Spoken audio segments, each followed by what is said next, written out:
ये पर्टिकुलरली मुश्किल है खाने के बाद किसी को सुनना। मैंने एक लंबा एक टॉक प्रिपेयर किया था, लेकिन सुबह की जो चर्चाएं हुई थी, मैं लंबे टॉक को आधा कर दूंगा और सुबह की चर्चाओं के ऊपर कुछ मैं कहना चाहता था। तो सुबह की एक बहुत बड़ी एक जो बात चल रही थी कि अगर इंटरनेट के थ्रू इतनी सारी नैरेटिव्स बन रही हैं, उन पर हम क्या कर सकते हैं। एक ये मसला बार बार उठ रहा था, इसके ऊपर हम कर क्या सकते हैं। और इस पर मैं दो तीन चीज़ें कहना चाहता हूँ। हम शुरू में मैं अपनी एक थोड़ी सीमा बता दूँ कि मैं एकेडमिक बैकग्राउंड से हूँ। मैंने एंथ्रोपोलॉजी और सोशियोलॉजी में काम किया है, तो मैं जो कुछ बोलता हूँ, जो कुछ थोड़ा बहुत मैंने वहाँ से देखा, मैं उस नज़रिए से बोलूँगा। कोई गारंटी नहीं कि ये सही है, और कोई ये तो गारंटी है कि ये संपूर्ण बात नहीं है, ये तो गारंटी है, लेकिन जो मैं कह भी रहा हूँ उसकी गारंटी नहीं है। तो अगर हम ये पूछें कि ये क्यों होता है कि नैरेटिव्स बनते हैं और लोग उनको स्वीकार करते हैं, तो शायद ये मानवीय प्रवृत्ति है। हम कहानियों के थ्रू सोचते हैं। सिर्फ कहानियों के थ्रू नहीं सोचते, हम और भी तरीक़ों से सोचते हैं, लेकिन कहानियाँ हमारे लिए बहुत पावरफुल एक तरीका बोलते हैं, क्योंकि वो एक दिशा बताती है कि क्या हो रहा है और बात कहाँ जाएगी। ये इसकी विशेषता है कहानी की, क्या हो रहा है और बात कहाँ जाएगी। और ये क्योंकि इसमें इमोशंस भी होती हैं, वैल्यूज़ भी होती हैं, और दर्द भी होता है, खुशी भी होती है, तो बहुत पावरफुल नैरेटिव्स बहुत पावरफुल होते हैं हमारे लिए।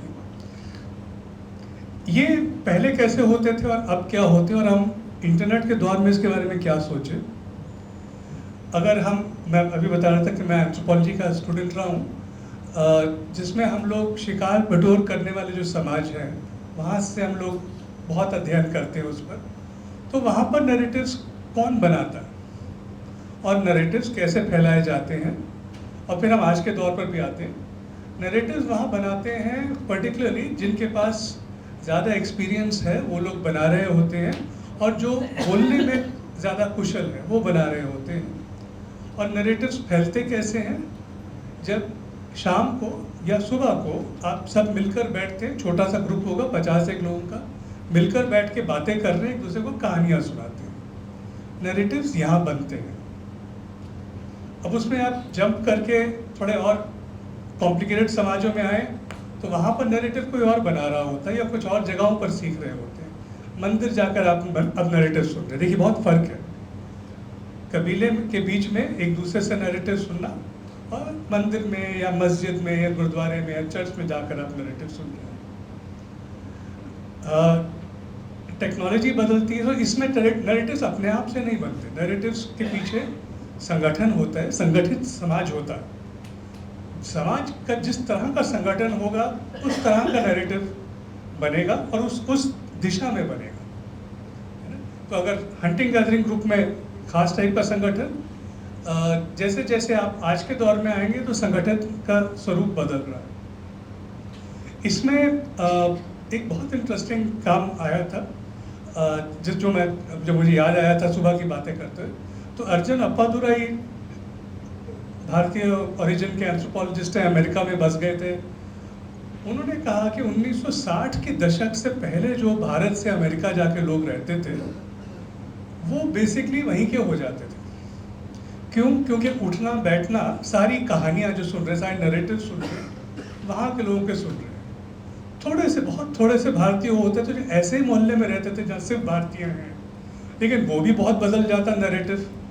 तो वो 100 साल पहले जो वहाँ पर लोग गए थे, वो उनकी कहानियाँ थी उसमें, और आज के भारत के नैरेटिव से बहुत अंतर था। फिर वहाँ टीवी आ गई, और टीवी के साथ वहाँ पर सैटेलाइट के थ्रू भारतीय प्रोग्राम वहाँ पर दिखने शुरू हो गए। तो वो भारतीय टीवी सीरियल्स देखना शुरू हो गया। टेक्नोलॉजी कौन संगठित कर रहा है, किस तरह का संगठन हो रहा है, और अब वो कहाँ पर कौन सी संस्कृति बन रही है। पहले अलग संस्कृति बन रही थी, अब एटलीस्ट वो टीवी देखने वाले लोग, बच्चों की बात और हो जाती है, बच्चों का कॉम्प्लिकेशन अलग है, लेकिन जो माता पिता है वो टीवी में वही सीरियल्स देख रहे हैं जो यहाँ के लोग देख रहे हैं। अब वो वहाँ के अमेरिकन नहीं बनेंगे, अब वो कुछ और बनेंगे। ये बहुत इंपॉर्टेंट एग्जाम्पल है, टीवी वाला एग्जाम्पल, क्योंकि आज टीवी पता नहीं कितने से लोग बचते हैं देखने वाले। अब लोग बन रहे हैं सोशल मीडिया को देखकर, है ना। हमारे यहाँ पर जो सिक्योरिटी गार्ड भी है वो भी सोशल मीडिया देख रहे होते हैं, कभी कभी इधर उधर देख लेते हैं। तो लगातार कोई इनकी संस्कृति कौन बना रहा है, मतलब इनके साथ पहले नहीं, कौन पर बाद में, इनकी संस्कृति कैसे बन रही है। हंटिंग गैदरिंग, शिकार बटोर करने वाले ग्रुप में संस्कृति बनती थी समुदाय के मिलकर बैठने से। इनकी संस्कृति बन रही है सोशल मीडिया से और मोबाइल से, या कम से कम ये नहीं कहें कि सारी संस्कृति वहीं से बन रही है। बहुत बड़ा एक असर हो रहा है इस टाइप की चीज़ का, और इसका असर हमको अभी दिखेगा अभी कि वो जेंडर के बारे में क्या सोच रहे हैं, उनके माता पिता कैसे सोचते हैं, ये कैसे सोच रहे हैं, बहुत चीज़ों में अभी हम फर्क दिखना शुरू होगा, क्योंकि ये इनकी संस्कृति है। संस्कृति क्या है? संस्कृति में बिल्कुल स्वाभाविक लगने वाली भावनाएं हैं, बिल्कुल स्वाभाविक लगने वाले विचार हैं, कंसेप्ट्स हैं, थ्योरीज हैं, ये संस्कृति। उसमें इतना स्वाभाविक लगता है कि लगता है इसके ऊपर सवाल क्या उठाना, ये तो ऐसे ही होता है। तो ये यहाँ पर बन रहा है। इसमें अगला एक सवाल, इसको शक्ल कौन देता है, इसको स्वरूप कौन देता है और कैसे दिया जाता है। टीवी के दौर में, न्यूज़ मीडिया के दौर में ये होता था कि जो अखबार छपने वाले अखबारों में, मध्य प्रदेश में अगर आप अखबार लेते हैं तो आप एक ही अखबार लोगे, बहुत कम लोग हैं जो 2-3 अखबार लेंगे, एक ही अखबार लेंगे। तो नई दुनिया एक टाइम में लेते थे लोग, पता नहीं लोग लेते भी हैं नई दुनिया के नहीं, लेकिन लेते थे। टीवी आई, फिर एक ही चैनल था, फिर बाद में एक टाइम आ गया जब 100 चैनल आ गए, तो कौन क्या देख रहा है इसकी इंटरनेट, और उस सारी बहुत पॉलिटिक्स उस पर थी, तो बहुत सारे लोगों फिर बाद में करना शुरू कर दिया था। आपको याद होगा, ये इतनी पुरानी बात नहीं है, कोई भी नया सीरियल आता था, अब 100 चैनल्स हैं, 100 चैनल में 100 सीरियल चल रहे हैं, कौन सा सीरियल लोग देखेंगे, उसके लिए बड़े बड़े इश्तेहार लगाने शुरू कर दिए, हमारा नया टीवी सीरियल है, इसको देखें। तो बात सिर्फ ये नहीं है कि हम कुछ भी बना दें वो आ जाएगा, लोग देखेंगे, नहीं देखेंगे, वो तो पहले ही कुछ और देख रहे हैं। तो कौन सी चीज़ को देखा जाता है, ये एक बहुत बड़ा सवाल है। और जो अभी भी सोशल मीडिया में तो रोज़ शायद लाखों पेज बनते होंगे, लोग तो लाखों पेज नहीं देखेंगे, लोग कुछ पेज देखेंगे। वो कौन से देखते हैं और हम उसमें अपनी आवाज़ कैसे ला सकते हैं, ये एक बहुत बड़ा सवाल है हमारे लिए, जिसके लिए मैं एक और अध्ययन का एक जिक्र, मुझे उसका ऑथर का नाम नहीं याद आ रहा, लेकिन एक अमेरिकन यूनिवर्सिटी ने भारत की जिस पार्टी का सबसे ज़्यादा इस्तेमाल किया, जिस पार्टी ने सोशल मीडिया का, उन्होंने उस पार्टी का अध्ययन किया कि ये लोग क्या करते हैं, तरीका क्या इनका करने का, और उससे कई लोगों ने कहा कि सीखना चाहिए, और सीखकर चाहे वो ना भी करे लेकिन उसके पीछे का लॉजिक क्या है उसको समझना ज़रूरी है। तो उन्होंने ये बताया कि एक तो कुछ सेंट्रल जगह पर लोग कंटेंट बनाते हैं। अगर हम एक्सपेक्ट करें कि हम सभी संस्थाओं के सभी लोग बहुत अच्छे हो जाएं कंटेंट बनाने में, वो प्रैक्टिकल नहीं है, किसके पास टाइम है। तो कुछ जगहों पर, और उनके केस में तो वो पैसा देकर बनाते हैं, पैसा देकर लोगों को रखते हैं कि आप डेली, आपका काम है 20 मीम्स बनाना, है ना, अगर आप नहीं देंगे तो आपकी सैलरी कट हो जाएगी।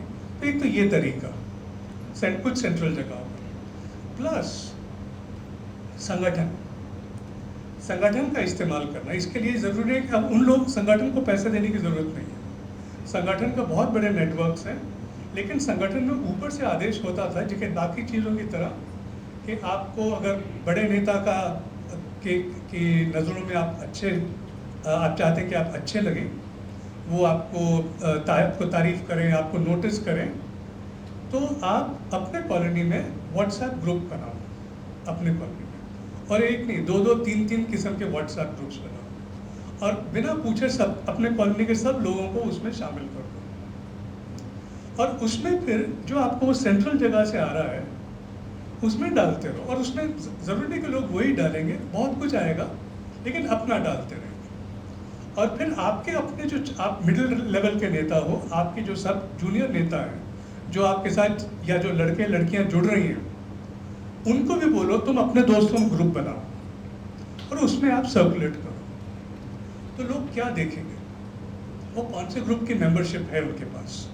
लोग तो नहीं उनके उनके उनके पार्टी के मेंबर्स, लोग तो लोग हैं, लेकिन उनके कॉलोनी में एक शख्स है जिसने ये ग्रुप बनाया है, इस और ये प्लानिंग के साथ किया जा रहा है, ये प्लानिंग के साथ किया जा रहा है, और जो कि उनको फिर शामिल करता है बिना उनको पूछे, और फिर उसमें मैसेजेस आ रहे हैं, और हर तरह के मैसेजेस आएंगे।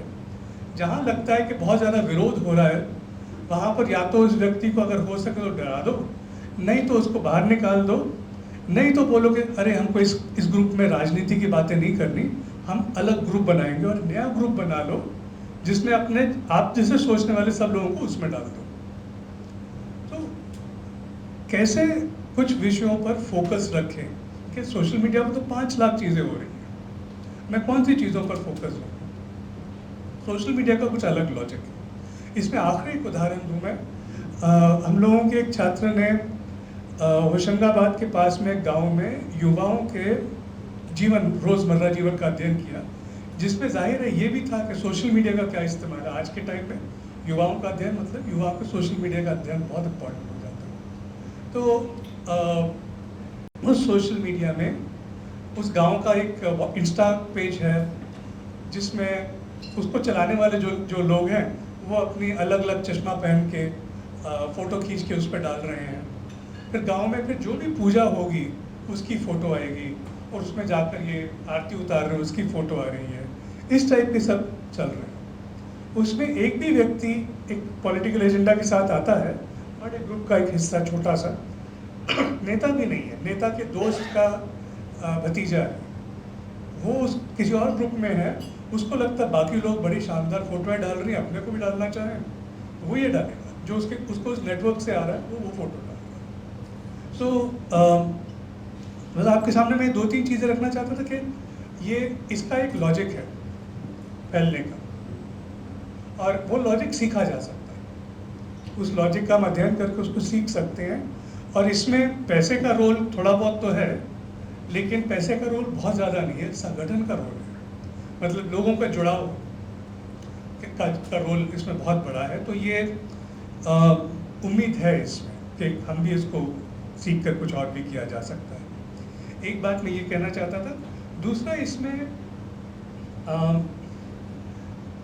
एक बहुत बड़ा मसला हो जाता है कि जब हम इस टाइप के ग्रुप में हैं, हमने ग्रुप शुरू किया कि हम विकास की बातें करेंगे, और हमने 30 अपने दोस्तों को डाल दिया उसमें बिना उनको पूछे, जिसमें वो अपनी पूजा की भी तस्वीरें डाल रहे हैं, कुछ और भी डाल रहे हैं, सब चलेगा।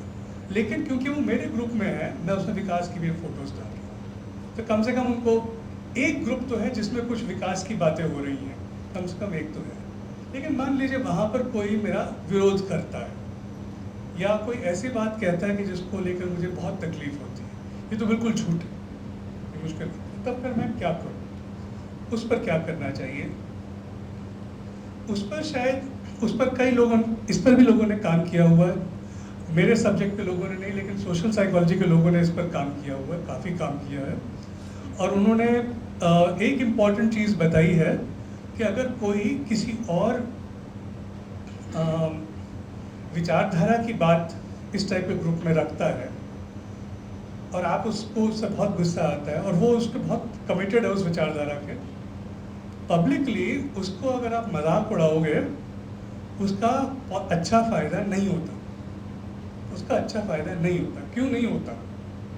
और इस पर मैं और भी समय होगा तो मैं और भी बात करूँगा। इसमें है हमारा दिमाग और हमारा दिल समुदायों के साथ हमारे जुड़ाव को कैसे बनाता है।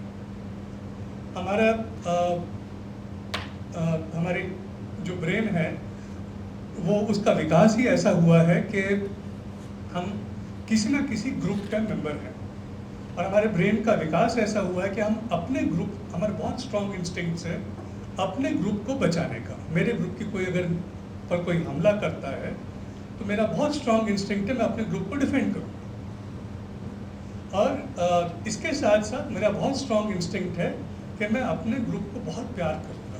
ये दोनों बहुत इंपॉर्टेंट इंस्टिंक्ट्स हैं। इसी के कारण मानव विकास हो पाए। अगर ये शायद नहीं होते तो हमारा विकास इंसान आज के दौर पर नहीं पहुँचता। लेकिन ये दोनों चीज़ें हैं।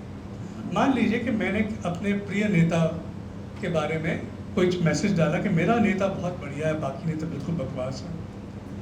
कोई अगर वहाँ पर मुझे डांट दे पब्लिकली, तो वो सिर्फ मुझे नहीं डांट रहा, वो मेरे नेता को डांट रहा है, मेरे उन सब लोगों को डांट रहा है जो मेरे लिए सम्मानीय हैं, पूजनीय हैं, उन सब को डांट रहा है। मेरा पहला रिएक्शन होता है मुझे इनको बचाना है। फिर आपका तर्क क्या है नहीं है वो इम्पोर्टेंट नहीं है, और वैसे भी व्हाट्सएप ग्रुप में कितना सा तर्क दे देते हैं, वो तर्क इम्पॉर्टेंट नहीं है। सबसे इम्पॉर्टेंट रिएक्शन है ये इमोशनल रिएक्शन कि मुझे अपने लोगों को बचाना है। वो व्यक्ति आपकी बात नहीं सुनेगा, पब्लिकली करेंगे वो नहीं सुनेगा। ये मैंने कई बार एक्सपेरिमेंट किया, और मेरा ही अपना नहीं, लेकिन लोगों ने एक्सपेरिमेंटली भी इसको टेस्ट करके देखा। ज़्यादातर केसेस में पब्लिकली आपको उसको करेंगे नहीं। ये इसको समझने के लिए एक और एग्जांपल दिया जाता है कि मान लिया आप क्रिकेट के देखने के लिए आप कहीं गए हुए हैं स्टेडियम में। मान लीजिए आप आईपीएल देख रहे हैं और एक तरफ आपकी टीम खेल रही है, दूसरी तरफ कोई और टीम है। यहाँ सब आपके टीम वाले बैठे हुए हैं, आप अपने टीम के पक्ष में चिल्ला रहे हो। जब दूसरी टीम के लोग कुछ भी चिल्लाएंगे, आपका नॉर्मली रिएक्शन ये नहीं होता कि हाँ यार इनका व्यक्ति भी अच्छा खेला। नॉर्मली रिएक्शन होता है ये लोग चिल्लाए हमारे टीम के हारने पर, हम वापस चिल्लाएंगे इनके ऊपर। एग्जैक्टली वही रिएक्शन चल रहा है, एग्जैक्टली वही रिएक्शन, दिमाग उसी तरह से काम कर रहा है। तो पब्लिकली उनको डांटना का अच्छा असर यूजुअली नहीं होता, तो फिर क्या करें? इस पर भी कई थॉट्स हैं। सबसे पहला इम्पोर्टेंट आइडिया ये है, अगर किसी को इस टाइप की चीज़ पर समझाना है, उसको ये नहीं महसूस कराना कि मैं उसके विरोधी टीम का हूँ, जो उसके पूर्वजों, उसके जो जिन लोगों को वो पूछता है, जिन लोगों का बहुत आदर करता है, मैं उन पे हमला कर रहा हूँ, ये उसको नहीं लगना चाहिए। अगर वो लगेगा तो मेरी किसी बात को नहीं मानेगा। अगर मैं इस तरह की भाषा ढूंढ पाता हूँ, और जिसके लिए मतलब एक तो मैं पब्लिकली उसको नहीं कोशिश करूँ कि ना करूँ, अगर पब्लिकली करना बहुत ध्यान से करना है, या मैं पर्सनल मैसेजेस के थ्रू उसको समझाना शुरू करूँ। तो पहला उसूल ये है कि हम इसको लेकर कॉन्फ्लिक्ट थ्योरी में कहा जाता है, we are collaborators, we are not competitors. हम साथी हैं, हम दुश्मन नहीं। अगर हम दुश्मन हैं तो फिर दुश्मनों वाली बात होगी। अगर हम दुश्मन नहीं हैं, आपने बात कही, मैं आपको थोड़ा सा अलग से इसको देखता हूँ, तो फिर दुश्मन नहीं है। दुश्मन की फिर भाषा अलग होती है। तो इस तरह के कई चीज़ों पर लोगों ने काम किया है, जिसमें सम्मानपूर्वक बात करना, दोस्ती दिखाए रखना, ये बहुत इम्पोर्टेंट है। और उस व्यक्ति को जिसको कहते हैं पिन डाउन न करके उसको ये पूछना, आपको ये क्यों लगता है, आप इस निष्कर्ष पर कैसे पहुँचे। उसी में वो व्यक्ति वेरी ऑफन वो खुद ही मान जाएगा कि हाँ नहीं, ये गलत बात है, सब ये जनरलाइजेशन सही नहीं है, ये दिशा लेना, ये ज़्यादा असरदार होता है। मैंने क्या कहने की कोशिश की? मैंने कहने की कोशिश की है कि हमें समझने की आवश्यकता है कि कल्चर और कल्चर का ट्रांसमिशन आज के दौर में कैसे हो रहा है, और आज के दौर में बहुत बड़ा हिस्सा कल्चरल ट्रांसमिशन का सोशल मीडिया से हो रहा है, और उसमें कई तरीके हैं अटेंशन फोकस करने के। ये कहना कि मैं भी सोशल मीडिया पर डाल दूंगा, सोशल मीडिया पर कौन देखेगा आपके पेज को? मेरे 40 दोस्तों के अलावा कौन देखेगा? 40 भी दोस्त नहीं होंगे मेरे पास जो उसको देखेंगे, कौन देखेगा? तो क्या करने से लोगों की अटेंशन पहुंचती है उसको, और जिसके पीछे अगर हम इन स्टडीज से सीखते हैं तो नेटवर्क्स बनाना, और उन नेटवर्क्स को एक्सपैंड करते रहना, और उनके अपने सर्कल्स में इसको फॉरवर्ड करना शायद तरीका हो सकता है। और इसमें पैसे की ज़्यादा ज़रूरत नहीं है, शायद वो 4 लोग जो आपके मीम्स बना रहे हैं उनको शायद पे करना पड़े, शायद वो भी वॉलंटरली कर दें, उसकी ज़रूरत नहीं। तो मैं एक तो ना ये कहना चाहता था, मेरे पास 10 मिनट और होंगे। तो इसके साथ जो मैं एक और बात कहना चाहता था वो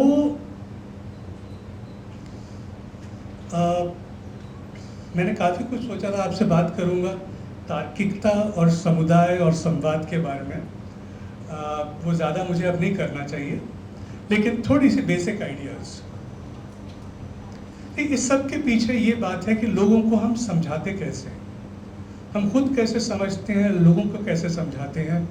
एक हिस्सा हमारे समझने का है तर्क की प्रक्रियाओं से, लेकिन वो एक हिस्सा है। एक बहुत बड़ा हिस्सा हमारे समझने का है डायरेक्ट तर्क नहीं, लेकिन इनडायरेक्ट किस्म की तर्क, कि इस पर यकीन किया जा सकता है, उस पर यकीन नहीं किया जा सकता, और प्लस इस पर यकीन करके मेरी कौन सी भावनाओं पर ठेस पहुंचेगा या मेरी कौन सी चीज़ों में मुझे खुशी मिलेगी। एक्चुअली लोग इस तरह से निर्णय ले रहे होते हैं। ये इसको मूर्खता नहीं कह सकते। मानव विकास में इसका बहुत इम्पोर्टेंट रोल हुआ है, इसीलिए हम लोग बच पाए हैं, क्योंकि इससे हमारे ग्रुप्स बनते हैं और ग्रुप्स से हमको ताकत मिलती है। ये ह्यूमन एवोल्यूशन में इसका बहुत बड़ा रोल हो पाया। लेकिन आज के दौर में तार्किकता की जो प्रॉब्लम्स हैं उसमें 2-3 तरह की प्रॉब्लम्स, तो किस दिशाओं में और भी काम करने की आवश्यकता है। एक तो तार्किकता के ऊपर हमें काफ़ी काम करने की ज़रूरत है। लोग बेसिक जो लॉजिक के जो प्रिंसिपल्स हैं उसमें गलतियां करते हैं।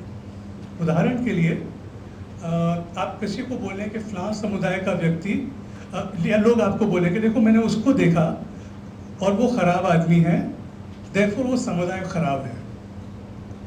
देखिए, तर्क के रूप से ये गलत तर्क है। हम सब जानते हैं कम्युनिटी में, किसी भी समुदाय में 5 लाख लोग हो सकते हैं, उसमें अगर 5000 लोग भी ख़राब हैं, 5000 मतलब 5 लाख माइनस 5000, 4,95,000, वो ख़राब नहीं है। बड़ी सिंपल सी लॉजिकल सी बात है। लेकिन लोग आम तौर पर आपको ये आर्ग्यूमेंट देंगे, आपको कैसे पता वो समुदाय ख़राब है, वो व्यक्ति देखो, वो उसने ऐसे किया। तो ये बेसिक तार्किकता में प्रॉब्लम्स हैं और इस पर काफ़ी काम करने की ज़रूरत है। भारतीय दर्शन में, न्याय दर्शन में बहुत काम है, आज के टाइम में भी बहुत काम की आवश्यकता है। इस पर लोग चर्चा नहीं कर रहे, ये लेकिन एक इम्पॉर्टेंट फ्रंटियर तार्किकता के ऊपर। दूसरी इसमें चीज़ कि हम ये भी जानते हैं कि क्योंकि सिर्फ तार्किकता नहीं काम करती, समुदायों का जुड़ाव बहुत बड़ा असर डालता है। तो 2 मिनट में बस समुदायों के ऊपर बात करके फिर मैं रुक जाऊंगा। वो ये है कि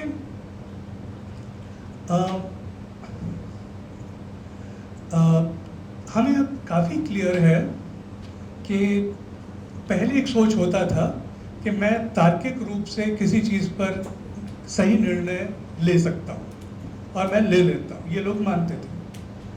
अब ये काफ़ी क्लियर है कि कुछ सवालों पर मैं सिर्फ तार्किक रूप से सही निर्णय ले सकता हूँ, लेकिन पर्टिकुलरली नैतिक सवालों पर और इमोशंस वाले सवालों पर समुदाय का बहुत बड़ा योगदान है कि मैं कौन सी चीज़ को सही या गलत मानता हूँ। क्योंकि मैं इसमें डिटेल में शायद जाने का समय नहीं है, लेकिन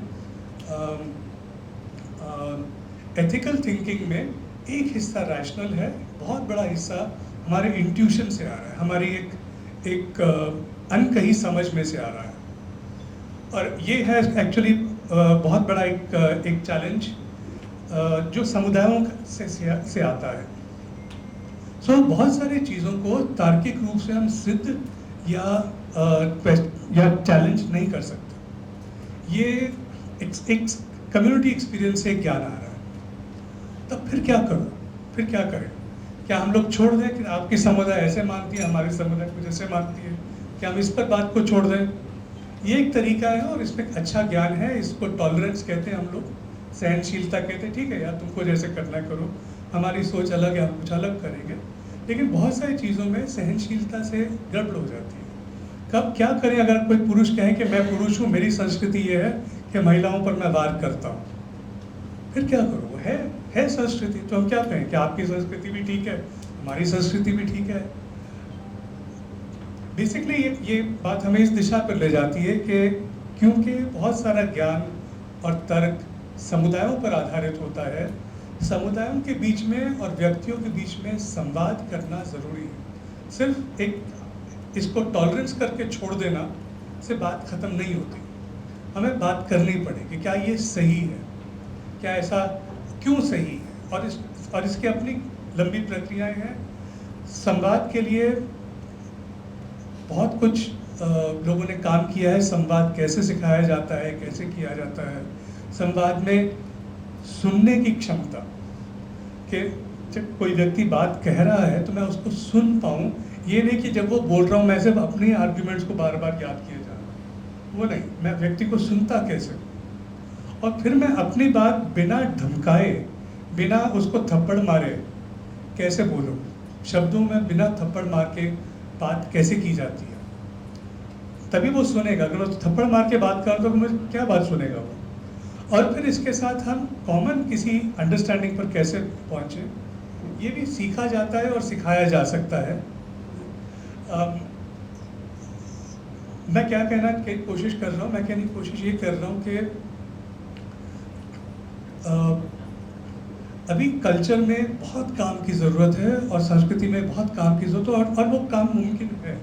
ऐसा नहीं है कि कोई आपको नहीं बोलेगा हम तार्किकता के खिलाफ हैं, कोई नहीं बोलेगा। वो ये बोलेंगे आप ऐसी तार्किकता मत करो जिसमें आप मुझ पर हमला कर रहे हो, वो ये बोलेंगे। इसमें बहुत स्पेस है, और यही चीज़ है जो कि बाद में संवाद का आधार बनता है और जो बाद में लोगों की समझ को बदलता है। आखिरी चीज़ वो ये कि अगर मेरा नज़रिया ये रहेगा कि वो मेरे पक्के दुश्मन हैं, जो मेरे खिलाफ बोलते हैं, मेरे बिल्कुल पक्के दुश्मन, और मेरी भावनाएं उनके खिलाफ, मेरी इमोशंस गुस्से की, उनको ध्वस्त करने की भावनाएं हैं, तो फिर संवाद नहीं हो सकता। ना ही मैं उनको फिर इन प्रक्रियाओं से मैं नहीं बदल सकता। ये शायद सबसे मुश्किल काम होता है, ये सबसे मुश्किल काम करते हैं। विलियम उरी नाम के एक अमेरिकन एंथ्रोपोलॉजिस्ट हैं, और उन्होंने बहुत जगहों पर काम किया है। हार्वर्ड में वो नेगोशिएशन का सेंटर चलाते हैं, और वो कहते हैं सबसे मुश्किल काम किसी भी ग्रुप में संवाद कराने में ये होता है कि ये अपने आप पर काबू कर पाना कि मुझे इन पर बहुत गुस्सा है। ये सबसे मुश्किल काम होता है, लेकिन ये पहला स्टेप है।